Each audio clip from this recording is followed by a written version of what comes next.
إن الله وإنا إليه راجعون. هذا البدن مجرو ما أنتو كله ومقبولة ومالين خيريسا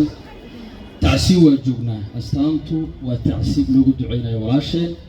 لكن وحنا كلون دريم إن ولا شيء إن أهل الخير تها أهل الجنة تها أسكيد مرغاتيا كهين ما أنت الدعاء دي مرغاتيا كنها ما أنت جريوتي وجريد اللي هو مرغاتيا كنها intaas waqtiyo isku aadaadana marqaatiya ka naxana maalin kasta waxay tilmaan ka tahay inay ahlu khayr tahay ahlu janno tahay tilmaamihii rasuulka calayhi salaatu wasalaam oo tilmaamay qofka ahlu jannada oo lahayna maalin walba waan ku argnaa ilaahay jannatul firdaws ha geeyo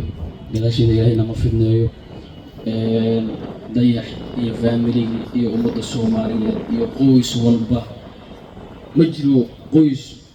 guri Soomaaliyeed oo laga dareemin tacsida farxiyo aan tiiraayadaas iyo xanuunkaas laga dareemin qof walba waxaan leenahay qalbiga Allah u qaboojiyo family-ga dayax kaliya uga tacsiimeen ummadda Soomaaliyeed oo uga tacsiinaa farxiyo jannatul firdaws Allah geeyo gadaashada ilaahayna ma fidneeyo ummadda Soomaaliyeed sa dayax u garab istaagteen ugu muujiseen walaalnimo iyo ehelnimo iyo Soomaalinimo waa ku mahadsantihiin saad ugu wada duceyseen gabadhaas waa ku mahadsantihiin sadaas uga soo qayb gashay waa ku mahadsantihiin saad ducada maanta u timideen waa ku mahadsantihiin Allah idin karaameeyo Allah idin sharfo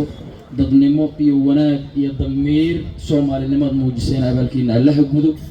isu tacsiimeen oo farxiyo wanaga wada dhaxaysay jannatul firdaws Allah geeyo adinkana qof walba qof ma dhimanayna ma jiro qof kasta maalintiisa markay timaado